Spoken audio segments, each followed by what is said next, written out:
la série Tenir ferme pour le Seigneur, tenir ferme. Et aujourd'hui, nous allons parler du plan de Dieu pour la vie de chacun de nous. Quand notre source est à sec, quand le torrent sèche, le torrent est tari, bien-aimé, nous allons voir quel est le plan de Dieu, qu'est-ce que Dieu veut que nous fassions. Je commence par une histoire. William Carey. William Carey, j'ai étudié son histoire au séminaire. C'était un homme qui a connu le Seigneur et qui aimait Dieu. Quand il s'est converti au christianisme, il aimait tellement Dieu qu'il voulait servir Dieu de tout son cœur. Voilà que William Carey, Dieu l'a conduit en Inde. Et il était très, très zélé. Et quand on lui a dit le moment venu d'aller en Inde, l'histoire c'est en 1761. Il est celui qu'on appelle le père de la mission moderne. Quand on parle de missionnaires, on ne peut pas oublier William Carey. Alors, il était tellement excité d'aller en Inde, prêcher, évangéliser, prêcher la parole de Dieu, et voilà qu'il devait partir. Mais sa femme n'était pas tellement chaude, elle n'était pas d'accord avec lui parce qu'il avait 3 enfants, 3 garçons de 4 à 8 ans. Et sa femme était enceinte. Et dans le temps, vous savez que les femmes n'avaient pas beaucoup à dire, elles n'avaient pas le choix contre son gré. Et finalement, ils sont allés. Ils vont passer, bien aimés, 5 mois, 5 bons mois sur le bateau avant d'atteindre l'Inde. Et sur le bateau, évidemment, ils ont épuisé presque tout ce qu'ils avaient comme provision.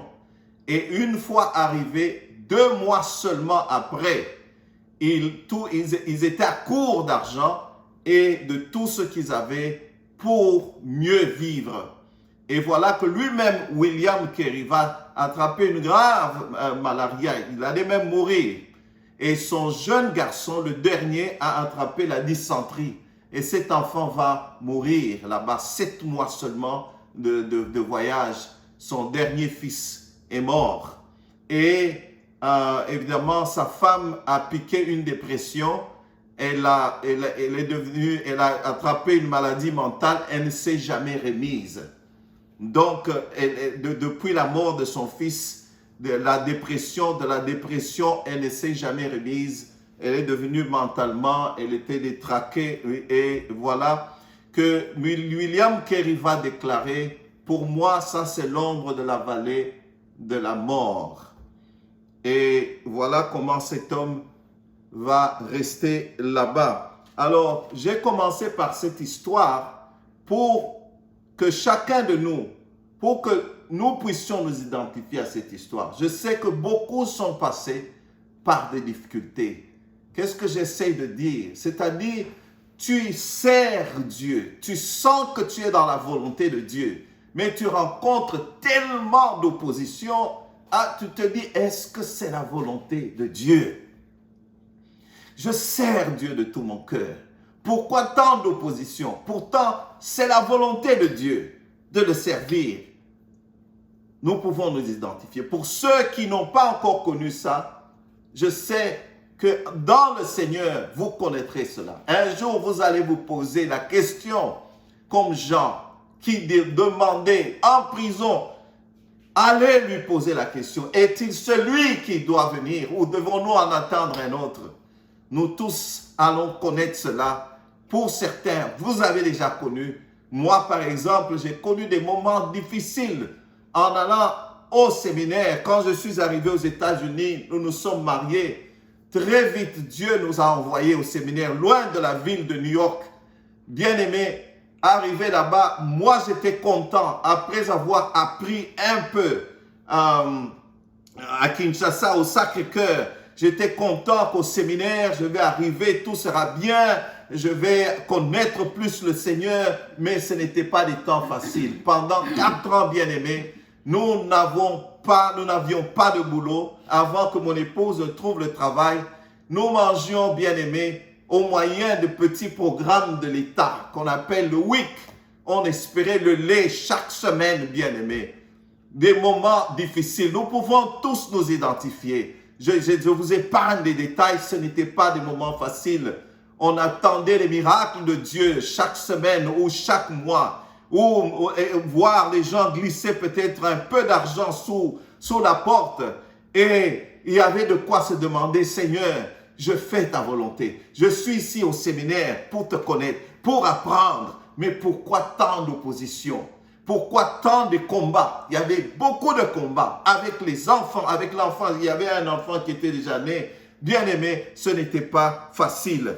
Voilà un peu ce qui est arrivé à Élie. Nous sommes toujours en train, dans notre série, tenir ferme pour le Seigneur. Nous étudions l'histoire d'Élie et voir comment, et apprendre des leçons d'Élie. Élie était le prophète, celui à qui Dieu l'a envoyé, Dieu a appelé et l'a envoyé, bien-aimé, pour confronter le roi Akab et sa femme qui était démoniaque, Jézabel. Alors, Élie va dire au roi Akab, il n'y aura pas de pluie en Israël pendant 3 ans et demi, sinon à ma parole, bien-aimé. Et il dit cela au roi Élie, et il n'y avait pas de pluie pendant 3 ans et demi. Et Dieu l'envoya. Il dit, va te cacher pour toi, va te cacher près du torrent de Kérit, et là tu boiras l'eau de la source, et je vais ordonner aux corbeaux de te nourrir. Et les corbeaux lui amenaient la viande le matin et le soir. Évidemment, la Bible nous dit dans le verset 7 qu'après un temps, la source, le torrent a séché. Parce qu'il n'y avait pas de pluie pendant 3 ans et demi. Et le torrent était à sec. Voilà comment Élie se retrouvait à sec et il est resté là-bas. Mais que faire? Alors voyons l'exemple d'Élie et voyons que faire quand ta source est à sec. Quand tu n'as plus de force pour servir l'Éternel. Tu le sers, mais les choses n'avancent pas. Tu fais tout. Tu es dans la volonté de Dieu. L'église ne bouge pas. Tu es dans la volonté de Dieu. La maison ne va pas. Tu es dans la volonté de Dieu. Les forces même te manquent pour continuer. Que faire? La première des choses, bien-aimés, et c'est ce que Élie a fait, rappelle-toi toujours que Dieu n'abandonne pas. Dieu ne t'abandonnera jamais. Rappelons-nous toujours que Dieu ne nous abandonne pas. Quand notre source est à sec, le premier qui se glisse, qui fait son entrée, c'est le diable. Il va commencer à venir te souffler. Est-ce que réellement tu as bien entendu de Dieu? Ce n'est pas la volonté de bien-aimé. Au début, quand on était au séminaire, tout le temps je recevais des coups de fil, des amis, que ce soit de tous ceux que je connaissais. Oui, vraiment, ce n'est pas la volonté de Dieu. Vas-tu réussir? Parce que les gens me regardaient et se disaient, vas-tu réussir? Et fonder une famille. Et dans l'entretemps, le diable me soufflait. Nous étions à New York là-bas, en ville, au Bronx bien plutôt. On pouvait trouver du travail. Je venais de trouver un travail en ville, sur la 5e avenue, dans un grand immeuble. On me payait bien. Il dit non, ça ce n'est pas la volonté de Dieu. Retourne. Je me rappelle plusieurs fois. Même les professeurs m'ont parlé de la part de Dieu, disant que tu es ici, tu te poses la question si tu dois être ici. Ne te décourage pas. Si tu es ici, c'est que Dieu te veut ici. Voilà comment j'ai pu résister et rester là-bas. Et c'est ce c'est ce que l'ennemi fait. Il se glisse, il commence à te décourager. C'est pourquoi la première des choses que nous devons faire, c'est nous rappeler que Dieu ne nous abandonne pas. La Bible nous dit qu'il n'abandonne jamais. Il ne laisse jamais personne. Mon père, ma mère m'abandonnent, mais l'Éternel me recueillera. Il y a un verset que nous pouvons toujours nous rappeler quand ces choses nous arrivent. C'est dans Ésaïe 49. Sion disait, l'Éternel m'abandonne. Le Seigneur m'a oublié. Une femme, ou la Bible dit, une femme oublierait-elle l'enfant qu'elle allait? Une femme n'a-t-elle pas pitié du fruit de ses entrailles? Même si elle oublie, l'Éternel n'oubliera jamais. C'est dans Ésaïe 49 plutôt. N'oublions jamais ce passage pour nous fortifier. La première des choses Rappelons-nous que Dieu n'abandonne jamais. Dieu est fidèle. Sa fidélité dure à toujours. Et il n'y a point de mal en lui. Il n'abandonne jamais. Ce n'est pas ce que Dieu est. Il ne peut pas abandonner. C'est nous qui nous fatiguons. C'est nous qui nous retirons. C'est nous qui abandonnons. Mais même quand nous abandonnons, quand nous revenons à lui, il revient à nous. Parce que lui, il est fidèle et il demeure fidèle. Voilà William Carey dont je parlais tout à l'heure.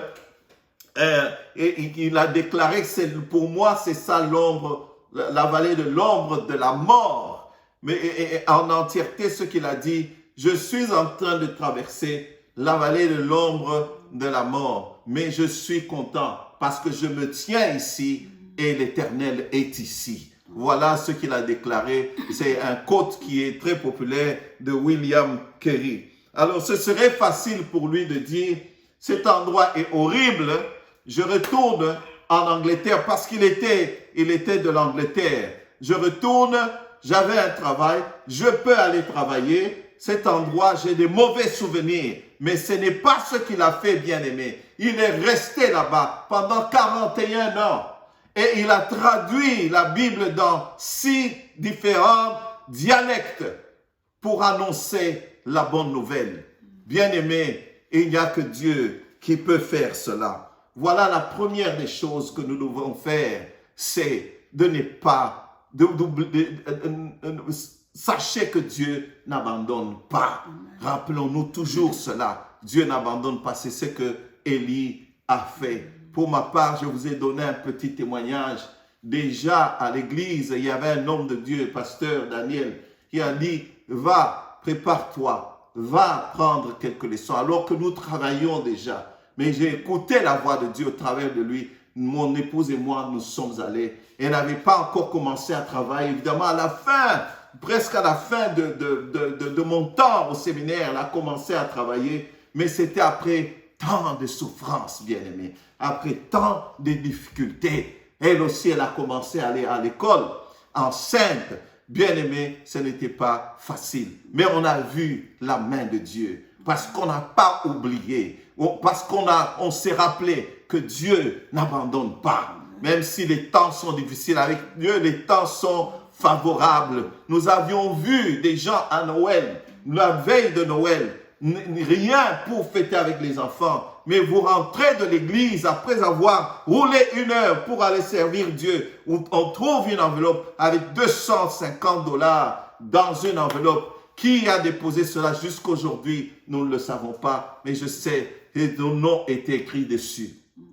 Voilà, la première des choses, Dieu n'abandonne pas. Deuxièmement, attendre, quand on est dans ce cas-là, attendre que Dieu te montre la prochaine étape.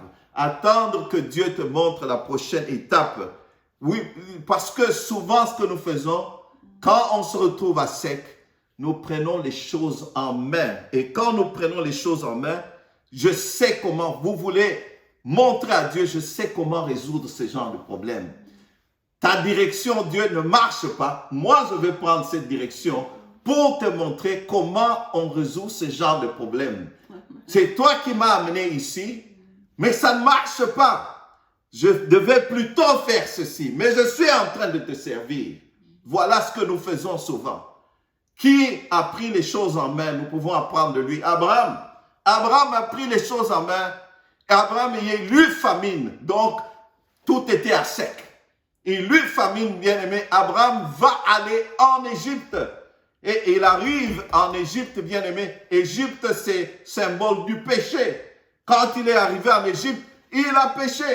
Devant Pharaon, il a eu peur. Il a dit à sa femme, va mentir. Parce que si tu dis que tu es ma femme, tu es belle, on va me tuer et te prendre. Voilà comment il est tombé dans le péché. Et devinez qu'est-ce qu'il a ramené d'Égypte? Une servante. Et plus tard, il va coucher avec cette servante pour avoir Ishmaël, qui est le père de la race arabe que nous voyons aujourd'hui. Et depuis lors, il y a toujours problème entre les Juifs et les Arabes. Amen, amen.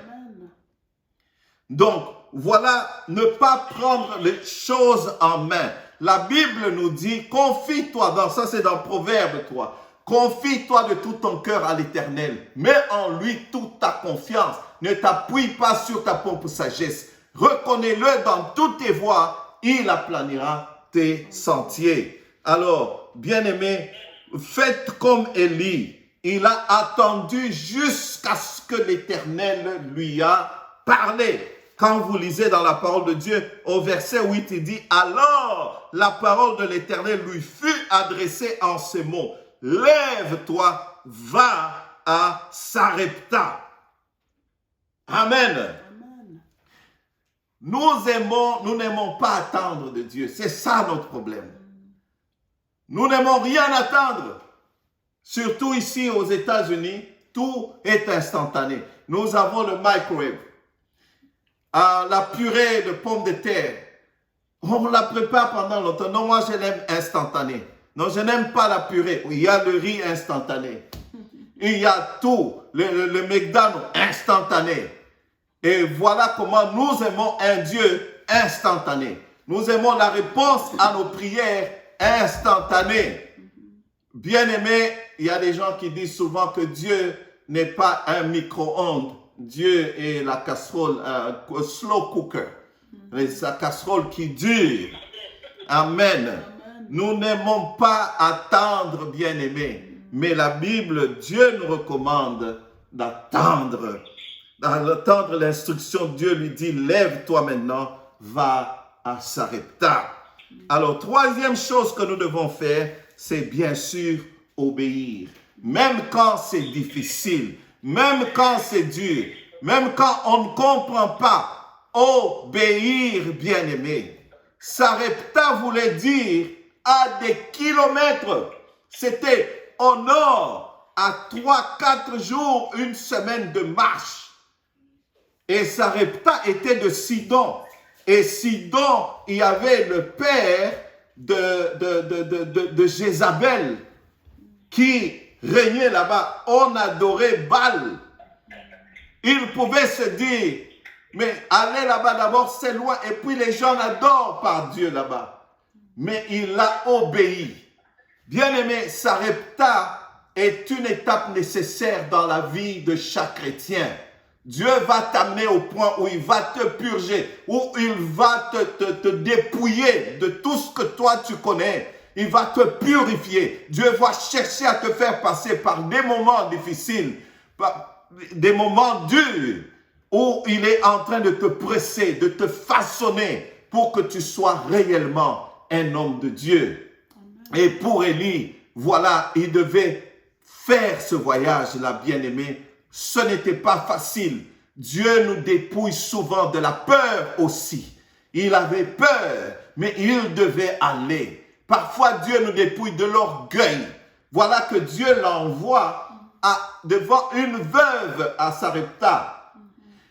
Je suis sûr qu'en route, Élie se disait, après toute cette souffrance, la veuve, elle est peut-être riche. Je vais rencontrer une personne riche, mais voilà qu'il arrive. Il trouve une veuve si pauvre qui lui dit que « mais je n'ai qu'une poignée de farine pour aller et un peu de bois pour préparer, manger moi et mon fils, après quoi nous allons mourir. » De quoi dépouiller tout l'homme de Dieu de tout ce à quoi il pensait. Bien-aimé, voilà que lui, il avait obéi. Il est allé chez cette veuve-là. Et il dit à la veuve, fais ce que tu as dit. Et ainsi dit l'Éternel, la farine ne manquera pas dans le pot. Et l'huile ne finira jamais dans la cruche. Parce qu'il avait obéi. C'est à Sarepta que Dieu accomplit beaucoup de miracles dans nos vies. Comme je vous ai raconté. Plusieurs fois, Dieu m'a envoyé dans des coins où je devais expérimenter la main de Dieu seul. Où il n'y avait pas d'autre espoir. La seule route, c'était Dieu. Le seul espoir, c'était lui. Là où les hommes ne peuvent plus rien faire. Et le monde autour de toi ne peut plus rien faire. Voilà comment il a obéi et Dieu a accompli un miracle. Et pour parler de la veuve elle-même, elle aussi a obéi. Elle a pris le peu qu'elle avait bien aimé, elle a préparé pour l'homme de Dieu. Et Dieu a fait un grand miracle dans la vie de cette veuve-là. Elle a eu de la provision pendant 2 ans et demi. Le restant du temps où il n'y avait pas de pluie, Dieu l'a bénie. Amen, amen. Dieu nous fait passer par ces étapes pour nous bénir. À Sarepta, comme je disais, Dieu a accompli beaucoup de choses. Dieu nous apprend que Sarepta, nous devons obéir, bien-aimés, apprendre à obéir. Quand Dieu dit « Je suis Dieu », si tu obéis, alors moi j'agis. Dieu attend que nous puissions poser des pas de foi. Amen, amen. Amen. Oui, maman. Oh, gloire à Dieu. Nous louons Dieu pour ce message. La vie d'un chrétien, souvent, n'est pas facile. Pourquoi? Parce que l'ennemi, lui, il ne voudra pas qu'on soit en bon terme avec notre Créateur. Alors, il l'a fait depuis Adam et Ève. Cela continue jusqu'à nos jours. Il revient toujours pour tenter l'homme, pour lui dire, pour lui montrer que sa relation avec Dieu ne sera pas bonne. Et souvent, nous tombons dans ce péché-là. Nous tombons devant l'ennemi qui vient toujours nous distraire avec toujours ces mêmes manigances. Et comme papa l'a bien dit, il a distrait Abraham en lui disant « mens » et tout ça. Alors, quand les Égyptiens se sont rendus compte que c'était finalement la femme d'Abraham, ils ne l'ont pas tuée. Ils ont même regretté parce qu'ils connaissaient le Dieu des Hébreux. Amen. Toi et moi, nous sommes là, nous nous disons, personne ne nous connaît. Bien aimé, là dehors, tous les sorciers, tous les magiciens, tous les Illuminati, quand ils nous voient, ils savent que ceux-là sont de Dieu. C'est toi et moi qui négligeons le Dieu que nous prions. Dieu quand ma maman spirituelle à New York me disait, comme on prie pour le sang de Jésus, là, quand on demande le sang de Jésus, Jésus est mort à la croix pour nous marquer d'un sceau. Le monde, quand il met un sceau, un cachet, au fil des années, si l'eau passe par là, ce cachet-là peut finir. Mais le sceau de Jésus-Christ ne finit jamais.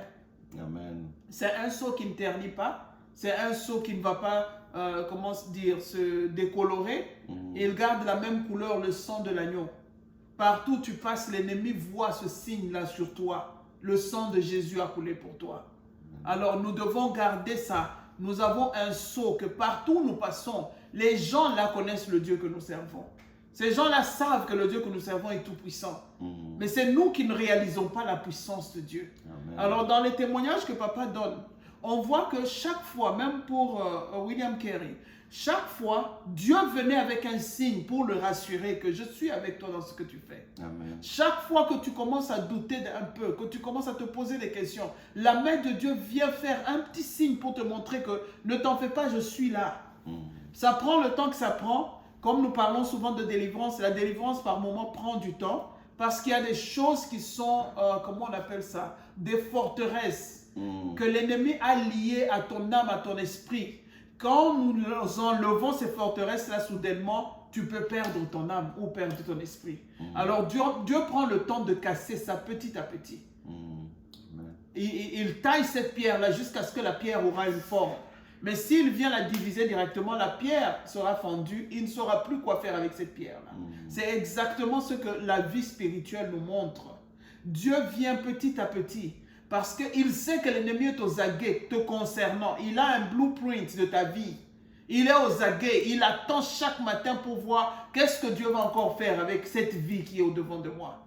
Alors Dieu vient dribbler l'ennemi parce que l'ennemi ne sait pas. Il connaît son Créateur. Et il sait que Dieu connaît toutes choses.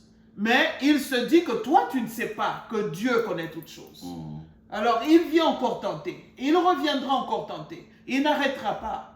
Il va envoyer des tempêtes, il va envoyer des manques, il va envoyer des maladies, il va envoyer... William Carey, on va dire peut-être parce qu'il a quitté son fief où il était bien et puis il allait dans un village qu'il ne connaissait pas et là-bas la technologie n'était pas avancée comme chez lui. Mais bien aimé, il y a des gens qui sont au milieu de leur fief, dans leur technologie et dans tout. Mais l'ennemi vient toujours avec des épreuves, vient toujours avec une sécheresse quelconque. Nous voyons, surtout l'année passée, nous avons vu le taux de suicide augmenter. Pourquoi? Parce que je suivais à la télé, les enfants se suicident parce qu'ils sont à la maison, Alors je réfléchissais, j'ai dit, nous là, on souhaitait même rester à la maison quand on nous disait d'aller à l'école. Hein? Il n'y avait pas de suicide. Hein? Tu me dis, reste à la maison une semaine, mais c'est une fête. Une fête. Hein. Reste à la maison toute une année. Je serai dans la fête. Mais je vois des gens se suicider parce qu'on leur a dit, enfermez-vous dans la maison. Je vois des gens... Alors, tout ça, c'est l'ennemi qui vient. Amen. Comment quelqu'un... On t'a donné un repos. On t'a dit, reste à la maison. Fais tes cours online. Nous tous, on a fait des cours online. À l'université, il y a des cours qu'on a suivis juste sur l'ordinateur et puis c'est tout.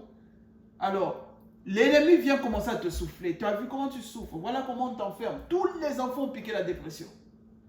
Même les adultes ont piqué la dépression. Pourquoi? Parce qu'il ne sait plus aller dans son bar comme il allait avant. Il ne sait plus aller dans tout ce qu'il faisait. Alors on pique une dépression. C'est l'ennemi qui vient te dicter des choses qui prennent vie en toi parce que tu lui as ouvert la porte et ça prend vie. Alors, Élie le grand, il était au bord de la dépression. Amen. L'ennemi est venu même chez le grand Élie. Élie, il était un homme comme toi et moi, mais il était quand même exceptionnel parce que Élie n'est pas passé par la mort. Élie, Dieu est venu le chercher, viens comme tu es au ciel. Il était quand même exceptionnel. Il y avait quelque chose de spécial dans cet homme-là. Mais cet homme-là aussi, il a frôlé la dépression aussi. Alors c'est pour te dire que l'ennemi ne lâchera pas prise.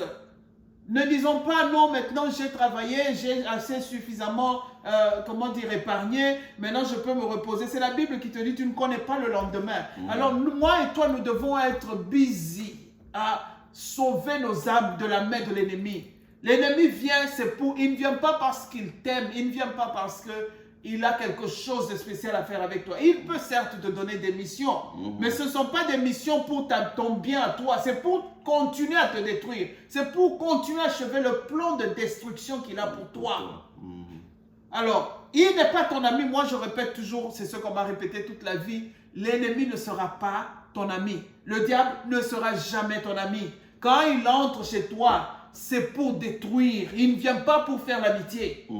Il peut te montrer l'argent parce qu'il sait que c'est quelque chose qui va passer. Il peut te montrer des voitures, des maisons, c'est quelque chose qui va passer. Il ne va jamais te montrer le ciel. Il ne va jamais te montrer la vie éternelle. Parce qu'il sait que quand il te la montre, lui, il a perdu. Alors, il va tout faire. Il va utiliser les points faibles que tu as. Il va utiliser, si tu aimes bien, yo, miwabo, tu tiens ta joue tout le temps. Oh, moi, pauvre de moi. Il va utiliser ça. Si tu aimes pleurer, il va utiliser ça. Si tu aimes critiquer, il va utiliser. Si tu aimes te fâcher, garder rancune, c'est ce qu'il va utiliser toute ta vie, juste pour t'éloigner de la face de Dieu. Alors, maintenant, pour entrer au message de ce jour, pour garder la foi, nous devons nous tenir fermes, debout, devant Christ. Nous rappeler que dès que je tourne le regard, j'enlève le regard de Jésus, l'ennemi va mettre une autre image qui va me distraire. Alors nos regards doivent, mon pasteur me disait toujours, ton regard doit être fixé sur Christ. Au début, je ne comprenais pas. Je vais regarder le ciel, marcher tous les jours en train de regarder le ciel. Non, non, non. Tu dois être dans la loi de Dieu constamment. Si tu dois écrire sur ton frigo des choses pour te rappeler que ça, je dois faire, ça, je ne dois pas faire.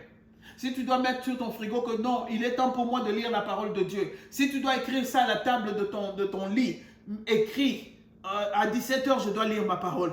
À 3h, je dois lire ma parole. Si tu dois te mettre des signes dans ta maison pour te rappeler, c'est pour ça qu'on a dit aux enfants d'Israël, mettez des signes dans la maison, écrivez la parole de Dieu. Comme ça, quand tu passes, tu la lis. Amen. Quand tu regardes, tu la lis. Elle prend vie en toi. C'est ça qui va nous garder les yeux fixés sur Christ. Dès que tu enlèves ton regard de Jésus, une image sera devant toi qui va te dire, ah, voilà ce que tu as raté. Est-ce que ça ne te plaît plus? Est-ce que tu n'as pas envie de faire ça? Est-ce que ça, c'était mauvais? Quand tu faisais, tu avais beaucoup d'argent. Quand tu faisais, tu étais bien. Juste dès que tu enlèves les yeux de Christ, une image se pointe avec tout ce que tu as toujours aimé. C'est le Satan qui fait ça. Le chemin de Dieu est apparemment long, comme mes enfants me disent toujours. Et il prend son temps, hein, ton Dieu. Ce que mes enfants me répètent toujours. Ton Dieu, là, il prend vraiment son temps. C'est quand tu es fatigué, tu as même oublié que tu avais demandé que lui, maintenant, il intervient. J'ai dit justement parce que comme l'ennemi vient te sonder tout le temps pour savoir à quoi tu penses, qu'est-ce que tu veux, Dieu attend. Quand toi, tu es fatigué, que tu as oublié, là, l'ennemi commence à regarder ce que tu regardes de nouveau.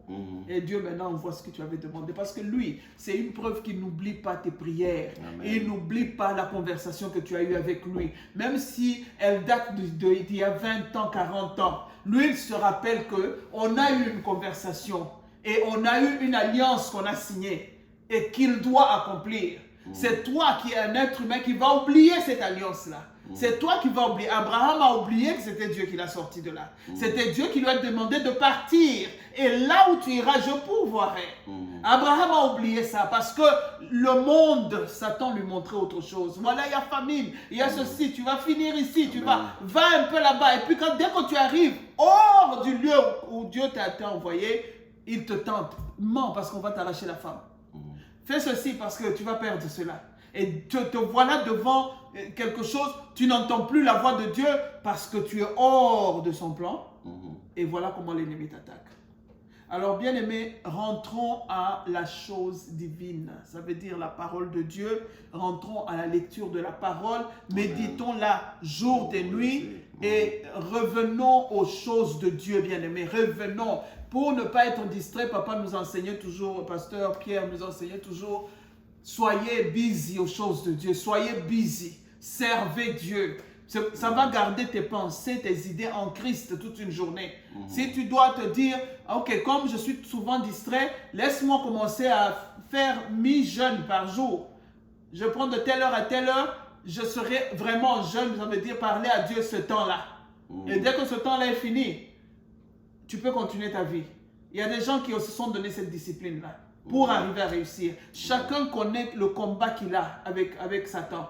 Tu sais d'où tu viens. Tu sais combien l'ennemi t'a criblé comme on crible le froment. L'ennemi t'a malmené. Il t'a induit dans plusieurs erreurs. Il t'a dicté des choses qu'aujourd'hui tu regrettes, que tu ne sais plus arranger. Amen. Alors, tu sais d'où tu viens avec cet ennemi-là. Regarde tout ce qu'il a fait, tout ce qu'il a laissé comme trace dans ta vie, tous les signes qui sont de lui. Et tiens-toi debout pour dire maintenant ça, je dois arrêter, mais avec la parole de Dieu, avec le travail de Dieu, avec la prière, le fait de rester en présence de Christ. Ça, tu demandes à Dieu, Seigneur, donne-moi le pouvoir et l'autorité de résister à cet ennemi quand il vient avec cette faiblesse. Comme la parole nous dit, humilions-nous devant sa face. Humilions-nous devant la face de Dieu et lui, il va nous relever. Lui, il va reprendre les choses en main. Alors, la femme de Sarepta, quand Élie est allé chez elle, quand on t'envoie comme ça, tu as l'espoir. Quand Dieu nous a dit, je vous envoie aux États-Unis, tu vois les États-Unis, tu vois New York. Tu te dis, waouh, en tout cas, cette fois-ci, Dieu a hit the jackpot. Je vais vraiment là où c'est bon. Amen. Amen. Mais dès que tu as mis tes pieds aux États-Unis, qu'est-ce qui n'a pas commencé? Les tourments, les épreuves. Il faut trouver du boulot. Tous ceux qui viennent d'ailleurs là pour les États-Unis ne se rendent pas compte qu'ici, là, dès que tu entres à l'aéroport, là, tu commences à payer les taxes. Ça t'accompagne, on te donne 180 jours. Et puis après 180 jours, on dit, il y a quelqu'un qui est entré, on ne voit pas son mouvement financier. Tu dois vite trouver du boulot, tu dois vite te suffire, tu dois. Et puis voilà, tu entres dans un train quotidien dont tu ne sais plus t'en sortir. Les choses de Dieu deviennent loin.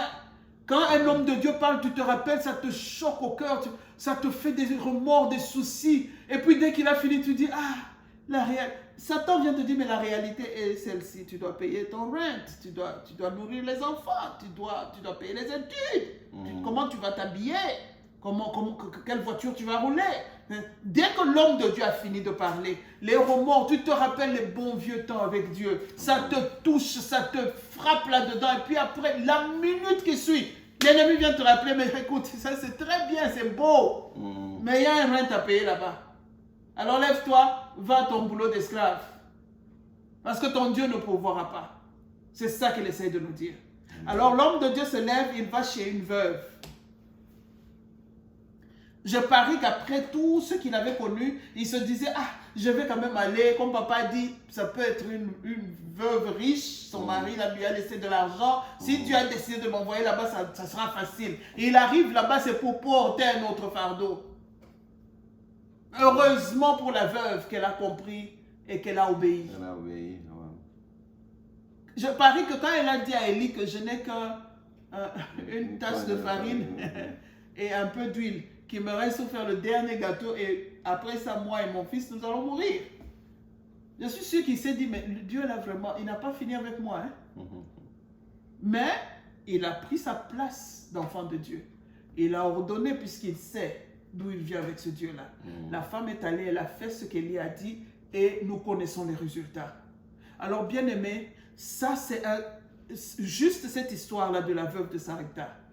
C'est pour nous dire à toi et moi qui nous inquiétons. Il y a des tourments, il y a la famille qui appelle de Kinshasa, il y a des amis, il y a des tourments, il y a des bills. Dès que tu finis seulement, tu te dis, ah, je dois quand même envoyer l'argent à la famille. Dès que tu envoies le prochain coup de fil, te dit, nous allons couper le courant demain. Tu finis de faire ceci, le prochain coup de fil te dit, ah, il y a quelque chose que tu devais faire, que tu n'as pas fait, nous attendons toujours ton paiement. Tu finis de faire ceci, ah, l'enfant tombe malade, on doit courir aux urgences, mais on n'a pas d'argent. Ça, c'est des tourments. Alors, rappelons-nous ce que Élie et la veuve de Sarepta, les deux, celui que Dieu a envoyé et celui à qui on a envoyé la parole, quelle était leur réaction devant la parole de Dieu? Celui qu'on a envoyé venait de la part de Dieu. Comment était sa réaction? Ça, c'est pour parler aux hommes de Dieu, aux serviteurs de Dieu, à ceux qui sont appelés à ce service-là. Savoir comment écouter Dieu. Malgré les signes que Satan va te montrer, ce n'est qu'une pauvre veuve.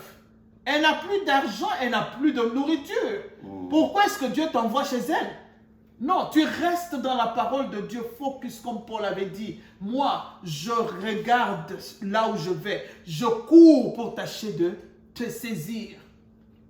Nous courons, nous n'avons pas encore saisi. Il n'y a personne qui va dire, moi j'ai accompli. Si le grand Paul a déclaré ça, il n'y a personne qui a accompli. Même le Seigneur Jésus lui-même, jusqu'à la dernière minute, il a montré à l'humanité tout entière qu'il remettait tout son être entre les mains de Dieu. Et il comptait sur la puissance d'en haut pour arriver à accomplir les choses. Amen. Alors, la réaction de la veuve, c'est la réaction de toi et moi, chrétiens.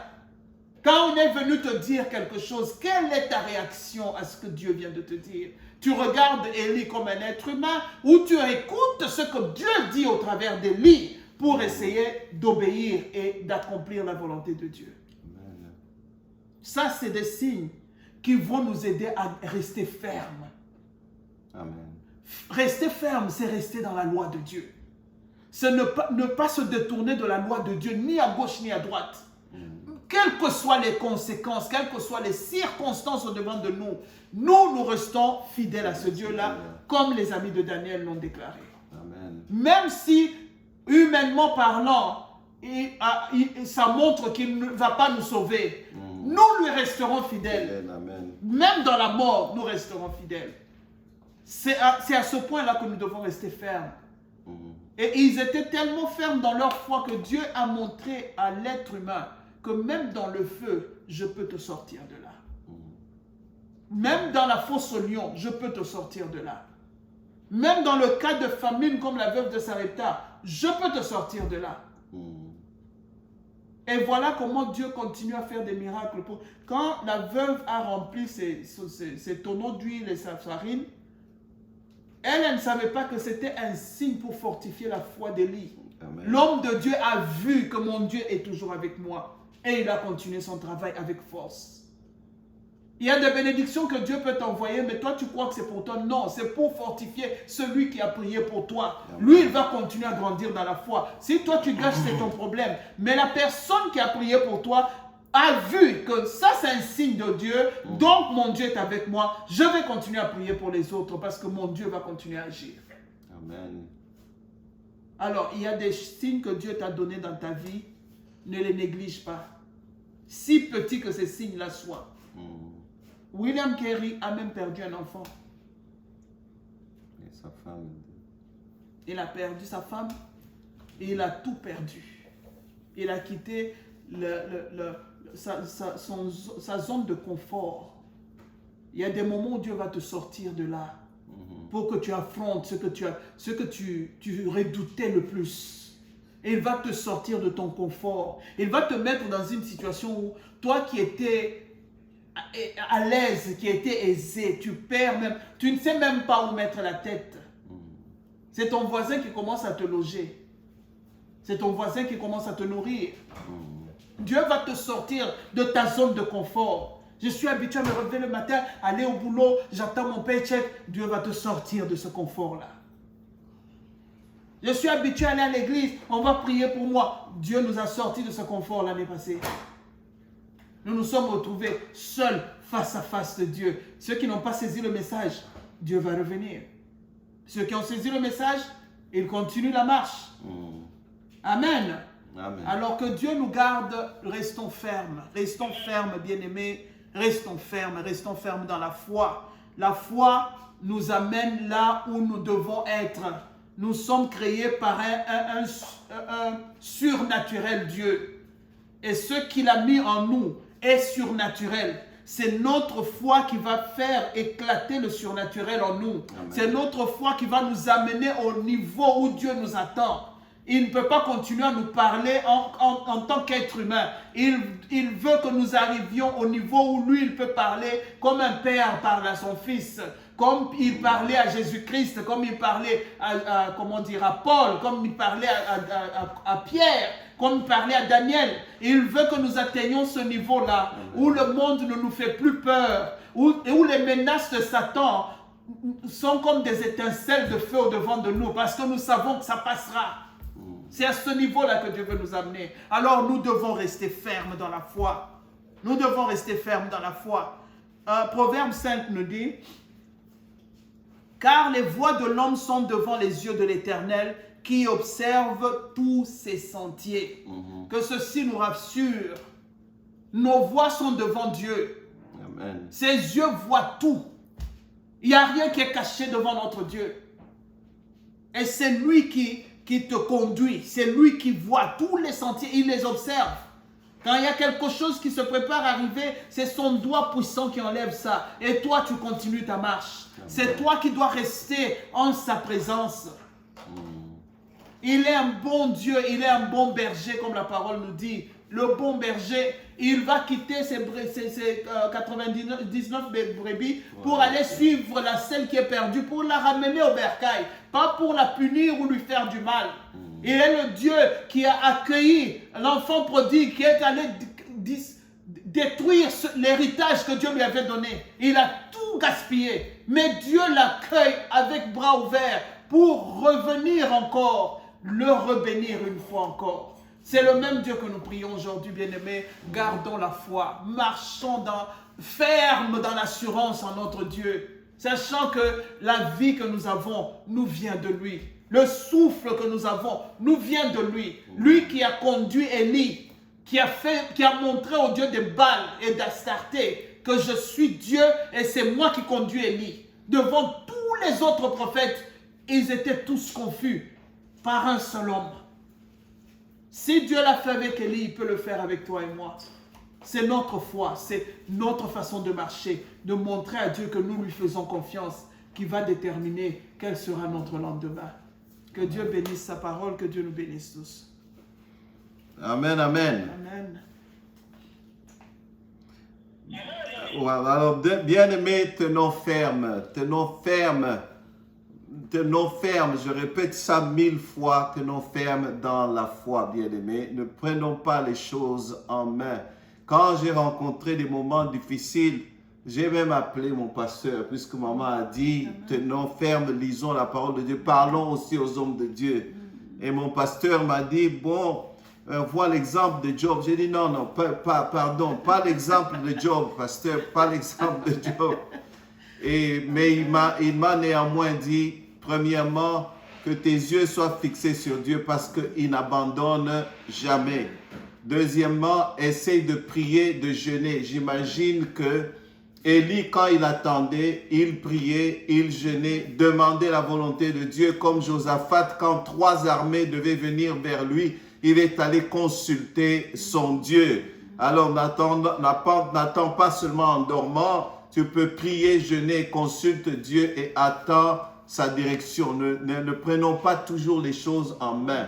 Parce que quand les choses sont lentes, quand nous trouvons que ça tarde, mais quand maintenant Dieu prend les choses en main, ça va vite. En un instant, Dieu peut confondre tes ennemis. Oui, les choses qui ont duré 10 ans, en un instant, Dieu, quand il reprend les choses en main, ça va très très vite. Amen. Donc voilà pourquoi nous devons attendre de lui. Même si ça dure, quand il va intervenir, les choses qui ont manqué, en un instant, il peut te bénir d'une manière que tu n'avais jamais imaginé avant. Et enfin, obéissons à Dieu. Posez les pas de foi, comme maman a expliqué. Pose ce pas, tu verras la main de Dieu. Prions dans ce sens-là. Si nous avons des choses, Dieu nous amène au point où vraiment nous sommes à bout. Demandons la patience de Dieu. Demandons la main de Dieu. Demandons sa direction, qu'il nous montre les voies à suivre. Moi, je ne sais pas en ce moment, dans quelle situation ou qu'est-ce qui constitue pour toi que ta source est à sec et tu n'as plus de ressources.